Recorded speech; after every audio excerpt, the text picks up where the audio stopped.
Greetings, everyone. Today, we will delve into the four crucial components of digital citizenship. As we explore each component, I'll highlight a specific issue within my school community and propose practical solutions for both teachers and students. Digital citizenship refers to the ongoing development of standards for using technology in a manner that is suitable, accountable, and empowers individuals. Digital citizenship typically comprises four core components. Civic engagement to improve school community. Civic engagement in a digital citizenship means actively participating in activities for school community improvement.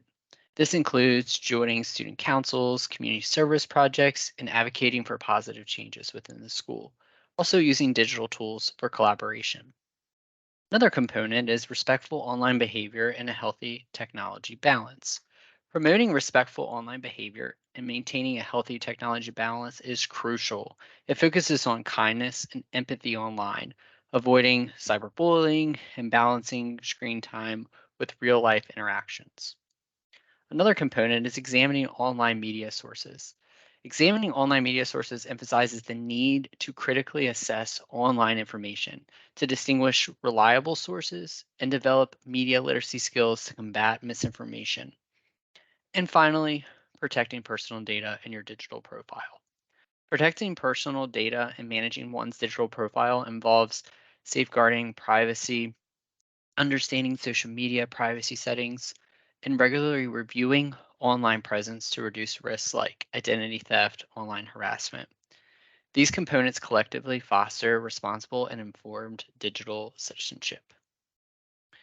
Now, we're going to delve into a specific example that I see within my school community related to component one, civic engagement to improve school community.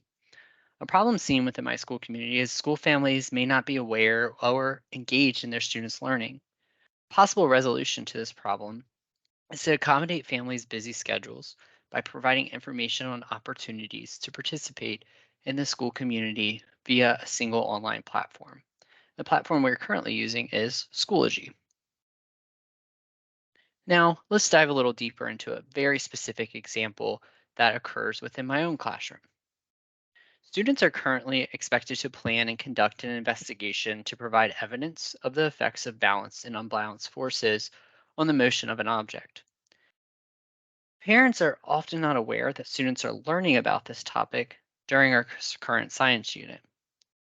There's a few ways we can use technology to leverage some change and solve this problem of parents not being aware that their students are learning about balanced and unbalanced forces.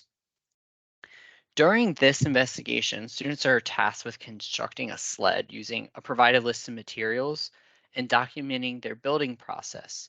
Now, to involve technology, we're going to take it a step farther and have them document this process through Schoology. Encouragement will be given to students to share their construction journey with their families via the Schoology family app. And upon completion of their sleds, they will record 3 tests for families to view on the Schoology platform again. This will then lead to students having an opportunity to refine their designs and craft an email that invites an adult involved in their life, whether they are outside of the school building or inside of the school building, to witness their sled in action during our final classroom sled Olympics event. Beyond this lesson, it's important for educators to continue to offer families opportunities to participate in school activities, either virtually or in person, such as parent teacher conferences, PTA meetings, and volunteer opportunities provided with the use of technology. Component two, respectful online and behavior and healthy technology balance. A problem seen within my direct school community is that many students find it challenging to self regulate their use of online resources for learning. They tend to gravitate more towards using technology for information and entertainment.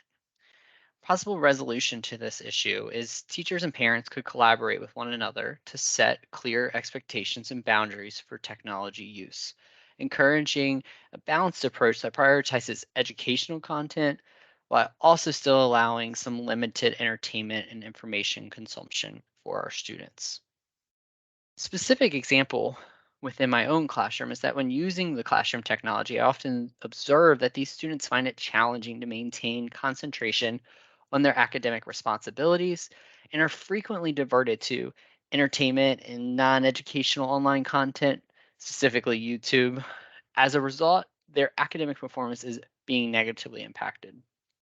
To combat this issue, a teacher might offer scheduled breaks where they designate specific time for short breaks when students can engage in approved entertainment or recreational activities online.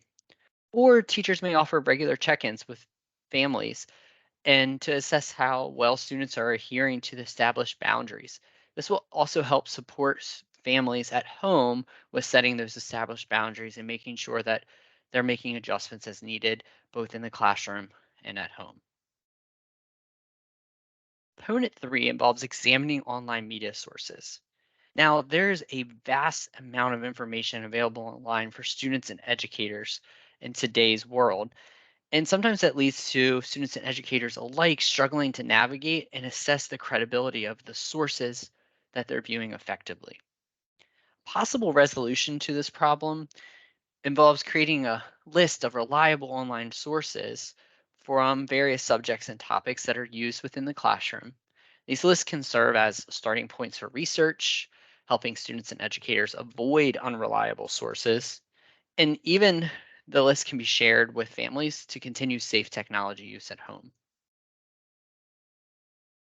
Now, a specific example that is seen within my grade level in my school is at the end of a social studies unit, students are tasked with researching a historical event and presenting their findings to the class. In discussion with my co teacher, we realized that with access to the internet, there's a plethora of online sources. My co teacher was very concerned that the students may struggle to navigate this vast sea of information and be able to discern what's credible and what's not. So, in this case, a teacher might offer, again, that list of curated sources to ease the students in this research process. The teacher might take time to create this list and provide reputable websites and databases that students can access related to the historical event that they're researching. Of course, it's important that these sources are pre vetted for accuracy and credibility by the teacher.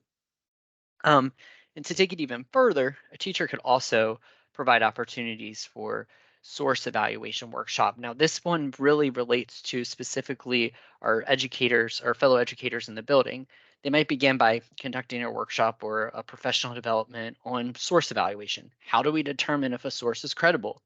They can explain that the criteria for assessing source credibility, such as authorship, publication date, bias, and provide practical tips for fact checking. One that relates to our critical thinking strategies within our classroom is along with that list of sources, the teacher can provide a set of critical thinking questions to help guide students' thinking as they're evaluating any online source. These questions might prompt students to assess the author's expertise, the source's purpose, and potential biases that may exist within the source. Another opportunity that teachers can offer that brings to light some collaboration is to encourage peer review during the research search process. So students are getting used to evaluating sources based on their if they're credible or unreliable. They might ask or take a moment to ask and share those the sources that they're working with fellow classmates, and then provide feedback to one another where they discuss whether they think that source is credible or uncredible. Component four relates to perfecting protecting personal data and digital profile. Now, students and educators are often prone sometimes to oversharing personal information on social media and exposing themselves to privacy risks. This is just something that we face in the 21st century with the involvement of social media. So, a possible resolution to this problem is to integrate some digital citizenship education into our curriculum and classroom meetings, focusing on responsible and safe online behavior and including lessons on the importance of privacy and the potential consequences that come with oversharing information. A specific example that has occurred within my school is a few years ago, a teacher was super excited about their classroom scores on a unit assessment. They decided to share this excitement within a teacher friends group chat on Snapchat by sharing a photo of the class average, including the name of that included the name of the school and their classroom number. They didn't think much of it at the time, but this was an example of oversharing personal information. So, some possible solutions that can come from this example is to have that educator to take time to think before they post. This also serves as a great example for students, encouraging both students and teachers alike to pause, consider the potential consequences of that post. Ask questions like, is this something I'd be comfortable sharing with my employer or a family member?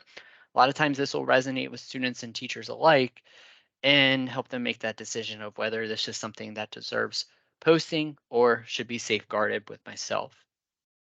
Talking about safeguarding personal information, it's important for teachers and students alike to realize that it's important to not reveal phone numbers, birth dates, and any other personal information to anyone asking for it online.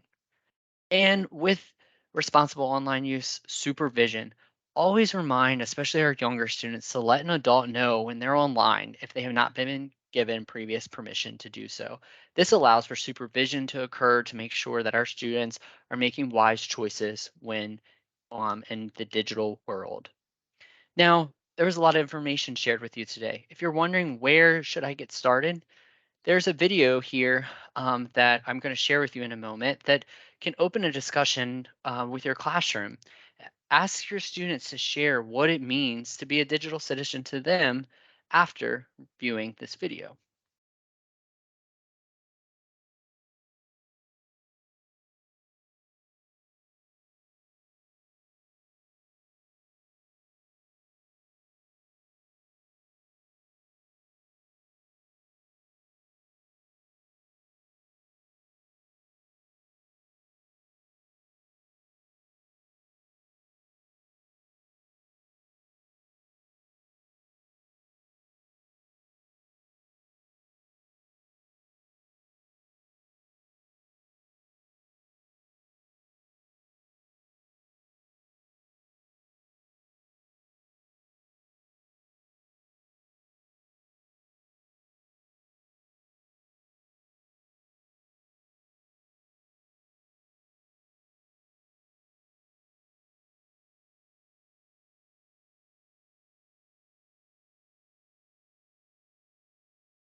All right, so together today we explored the four components, crucial components of digital citizenship.